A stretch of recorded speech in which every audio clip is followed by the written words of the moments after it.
मैं बोला था ना दोस्तों कि फ्लॉपी स्टार हैं। बेशक उनको चमचे अगर कुत्तों ने भाव भाव भाव के तो फ्लॉप स्टार के ट्रेंडिंग में गया कुछ नहीं।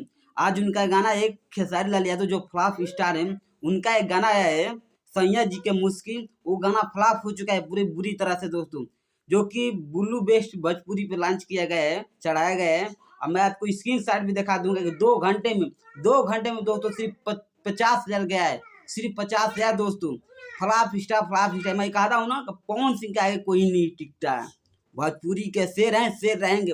फ्लॉप स्टार का मैं आपका स्क्रीन शॉट दे रहा हूँ, आप देख सकते हैं, जो कि फ्लॉप स्टार का गाना पूरा फ्लॉप हो चुका है, जो कि गाना का नाम है सैया जी के मुस्की। आप भी जाकर देख सकते हैं यूट्यूब पे, जो कि पूरी बुरी तरह से फ्लॉप हो चुका है। और चमचो लोग के बता दूं उन चमचों की कि चमचागिरी कम किया करो, चमचोगिरी देख लो अपने शेर का औकात कितना है भोजपुरी में।